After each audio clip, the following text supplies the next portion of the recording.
After February 14th, it changed everything. I think for pretty much every school in South Florida, they were jumpy.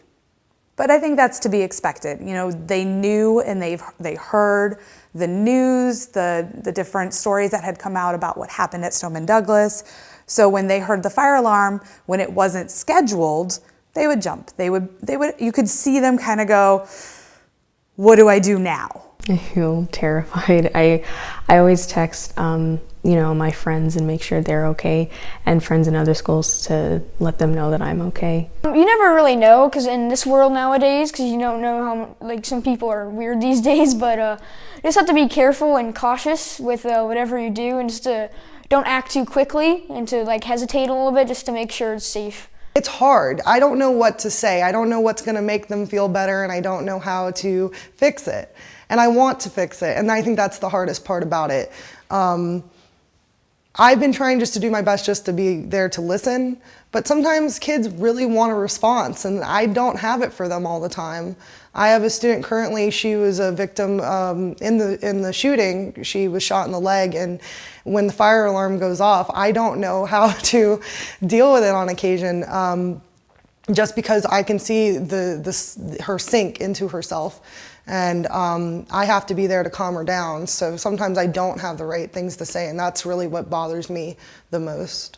It's really important to me that they have a safe environment to get an education in. And that is always my #1 goal, and I know the school's goal. But it's important that we support our students in learning how to create that environment.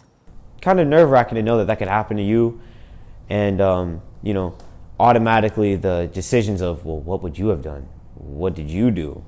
What could you have done? You know, in those situations, there's not much you can do. You just pray that it doesn't really happen. But going out definitely changed for me. It felt weird to go to school sometimes. There's always a hesitation now. You always kind of listen for things that you didn't necessarily listen to before. We had a drill recently in school that was unannounced, and you could see on the kids' faces there was some concern. You know, my job as the teacher was to try and calm them down, let them know that, you know, we're just practicing, even though I didn't know we were just practicing. But just me saying that to them, you could see the relief on their faces that, okay, this is normal.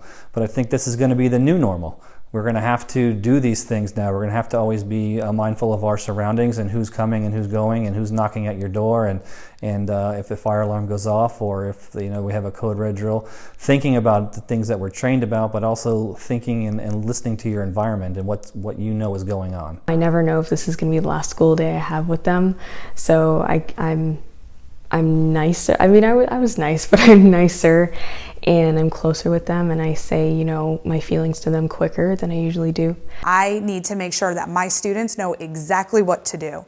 So we practice it as much as we can. We talk about it. I think that's one of the biggest things, is kids can sense when you are uncomfortable with something. So I always say, let's talk about it. We had a code red drill the other day, and the fire alarm went off because we wanted to make sure everybody knew what to do. And afterwards, the very first thing I said, we're not going to work.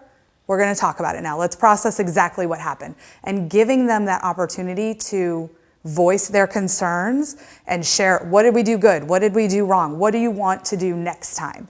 Gives them a little bit more piece of the pie. They get to have a hand in what we're doing, and they feel a little bit more in control, which I think after February 14th last year, everybody felt like they kind of lost that control, that sense of security. So giving that back to them is really critical. As long as I've known myself, I've always thought of myself to be a very talkative, social person. I always reach out to others, and I always put myself out there. Personally, my interaction with others has not been downgraded since the Parkland incident. In fact, I think it's better, because now that has happened, I'm really trying to reach out to people and become a friend, because I feel like it's important that if we all collaborate and come together and help reach peace in each other, then we can stop the violence in the world.